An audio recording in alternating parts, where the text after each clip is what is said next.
Hi guys, it's Jason here. Welcome back to my channel, Cloud Gardener UK.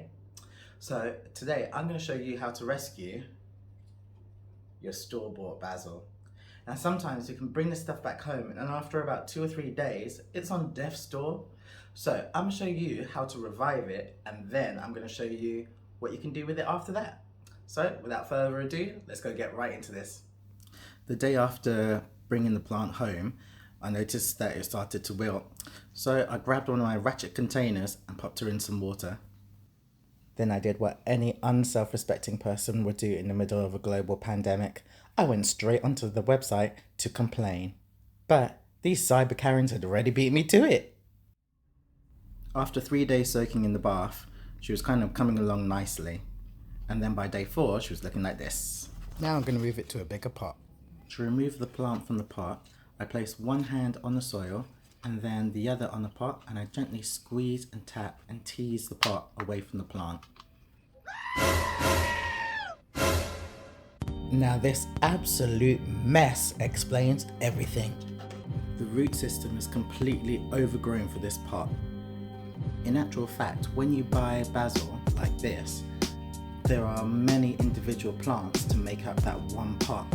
So what I plan to do is separate all of the plants and then pot them up into their own individual pots to help give them a fighting chance. I'm aiming to separate the strongest plants and then leave some of the smaller clusters together. As you can see, I'm gently trying to tease away the plants from each other without affecting the roots too much. Even though that pot was sat in a ratchet container for a few days, it's still a struggle to separate the plants. The soil was so dry I had to use one of my ratchet watering cans to spray some water on to help me tease apart the last few plants.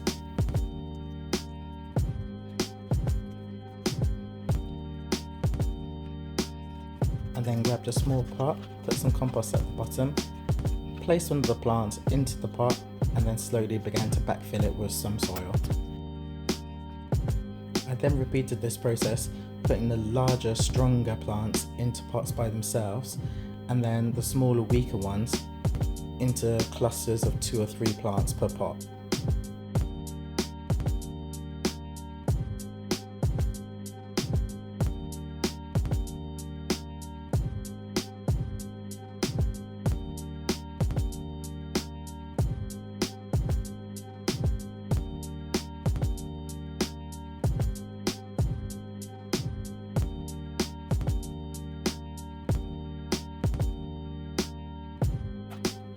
Now that they've all been rehoused, I use my ratchet watering can to give them all a good drink.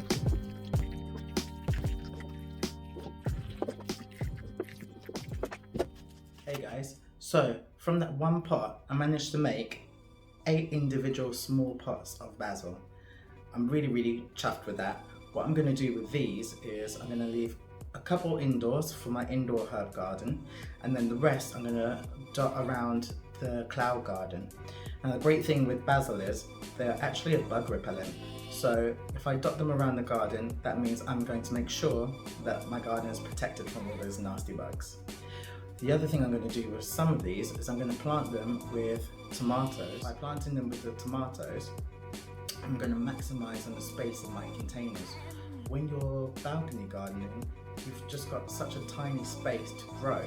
So if I plant a big, say a cherry tomato, I know that it's going to grow really tall and then all the space underneath that is going to be free.